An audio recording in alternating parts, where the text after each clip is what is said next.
취임 선서 관련해서 네네. 그 의원님도 직접 그 여기 의원회관에 그 초대 받으셔서 가셔서 이렇게 네네. 반갑게 악수하시던데 네. 그 제가 좀 이렇게 좀 재밌다고 그럴까 표현이 좀 이렇게 묘했던 게 그 이재명 대통령하고 조희대 대법원장이 악수를 하더라고요. 네네. 아, 참, 그때 그걸 보면서 과연 조희대 대법원장은 무슨 생각을 가지고 있을까 생각했는데 또 그 이야기가 많이 회자됐나 봐요. 또 그리고 이제 김영두 재판관은 또 정말 굉장히 해맑게 그 이재명 대통령 악수를 했고 근데 그 당시에 계셨던 그 최민희 의원이 그런 말씀을 하셨어요. 조희대 대법원장이 보니까 정말 안절부절하더라. 뭐 네. 그 이야기 하셨는데 혹시 조희대 대법원장 보셨어요 그때? 저는 뭐 뒤에 앉아가지고 잘안 저 짬이 안 돼요. 그래서 상세하게 보지는 못했는데요. 예. 좀 그 생각은 이번에 좀 많이 했어요.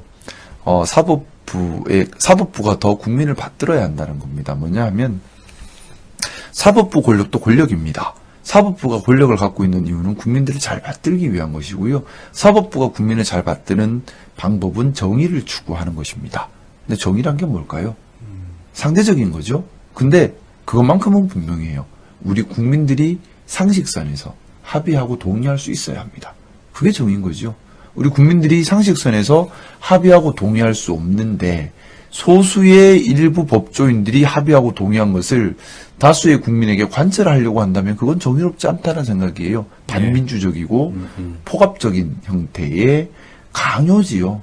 그렇다면 당연히 뭐 1심, 2심 이런 좀 약간 기능적 재판을 하는 곳은 법률 전문인들로 채워져야 할 겁니다. 하지만 이 법률 전문인 판사들도 태어나서 본인이 판사입니다. 그래서 할아버지 죽을 때까지 판사만 할 거예요는 이상하죠. 을이 안 돼 본 사람이 평생 갑으로 산 사람이 을의 마음, 을의 심정, 을의 상황을 어떻게 알아요? 어렵죠. 예. 불가능한, 그건 안 되는 일이에요. 그래서 저는 판사들이 좀 더 사회 경험을 갖추고 그 사회생활 속에서 산전수전, 공전도 겪어보고 그 과정에서 인품이 좀 증명된 사람들이면 좋겠다는 바람이 있는데 현실적이진 않아요.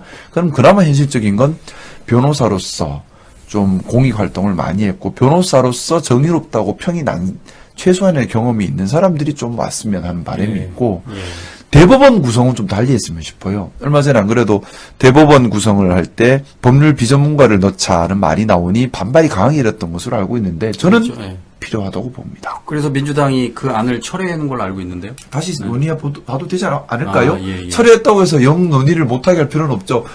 우리는 민주주의 국가니까 아, 예. 자유로운 생각들이 논의돼야 되는데 저는 다시 한 번 더 논의될 필요가 있다고 봅니다. 왜냐하면 법조인들은 기본적으로 법 도구마에 갇혀서 세상을 보고 그들만의 세상에 갇혀 살고 그들만의 커뮤니티 기득권 카르텔이 형성이 돼버립니다. 어쩔 수 없죠. 우리가 봐왔습니다. 그러다 보니 일반인의 상식과 괴리되는 단점이 분명히 발생을 해요. 그런데 대법원이라는 곳은 어떤 곳이냐? 법률 해석의 기준을 제공하는 곳입니다. 법 기술은 1심, 2심에서 충분히 다뤄요. 그럼 법 기술자들은 1심, 2심 법원에 있으면 됩니다. 대법원은 법 기술보다는 법 상식을 이야기하는 곳이어야 합니다.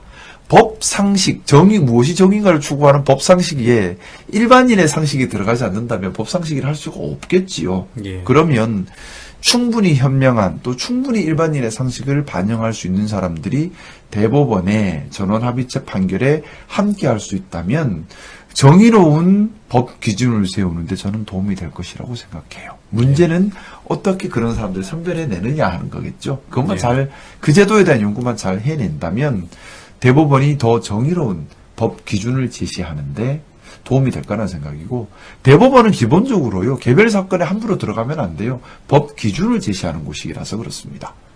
그리고 뭐 말만 삼심제지 사실 뭐 그 대법원에서 제대로 판단 안 하잖아요. 다 심리 불속행 기각 하는 게 일반적이거든요. 대법관도 늘어야죠. 그렇죠. 예, 대법관도 늘어야 되고 그리고 좀 그 생각은 해봐요.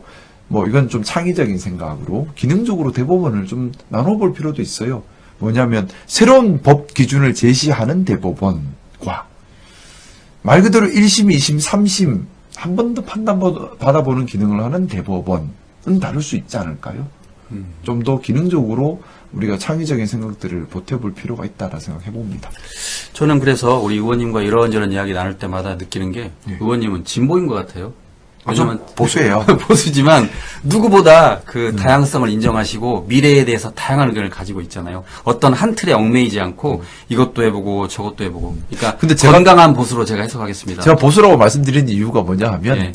제 기본적인 생각을 말씀드리면, 사회는 예. 진보해야 합니다. 예. 진보의 역사는 멈춰서는 안 돼. 왜냐? 사회가 바뀌고 시대가 바뀌는데, 변화를 해야죠. 역사가 멈춰버리면 망하는 거예요. 사회는 진보하고 혁신으로 나아가야 합니다. 항상. 예. 시대 정신이 무엇인지를 고민하고 거기서 창의적 혁신적 도전을 하고 성과가 발생한다면 사회가 적극적으로 수용하면서 계속해서 발전해 나가야 합니다. 그런데 진보의 영역은 시대 정신을 고민하면서 혁신적 창의적 도전을 하는 영역이에요. 천재들만 할 수 있어요. 답 없는 데서 답을 찾아야 되기 때문에 천재들이 할 수 있는데 불행히도 저는 천재가 아니에요. 저는 제 자신을 아는데 별로 천재가 아니에요. 너무 과소평가하시는 것 같습니다. 제가 보기에. 그래서 제가 보수주의자의 길을 걷겠다고 한 것이 네. 그겁니다.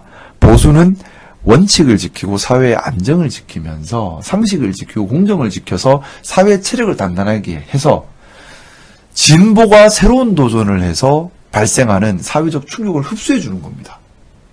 그래야 진보가 마음 놓고 도전을 할 수 있잖아요. 그래서 나는 충격을 흡수할 터이니 진보는 마음 놓고 도전을 하세요라는 말을 저는 하고 싶어요. 그래서 저는 단단하게, 저는 머리가 천재가 아니라서 사회의 원칙과 공정을 좀 철저하게 지켜가는 보수로서 역할을 하면 정말 천재들 훌륭한 분들께서 진보적 도전을 마음 놓고 하실 수 있지 않을까요? 좋습니다. 어쨌든 의원님이 보수라고 하니까 보수를 하는데 제가 보기엔 겸손함을 갖춘 누구보다 진보를 사랑하는 정말 찐 보수. 진보를 엄청 사랑하긴 해요. 네, 그러니까 진보 혁신의 불꽃이 꺼지지 않았으면 좋겠습니다. 아마 이런 점 때문에 많은 그 유권자들 제가 보기엔 울산을 넘어선 전국구 인기를 달리는 게 아닌가 싶습니다. 정말 감사합니다. 겸손. 아니 제가 몇 번 느꼈어요. 겸손하고 누구보다 능력이 있고 이렇게 박식하시고 많은 정보도 가지고 계시는데 항상 그 방송하실 때마다 겸손하시더라고요. 많이 배우겠습니다. 예.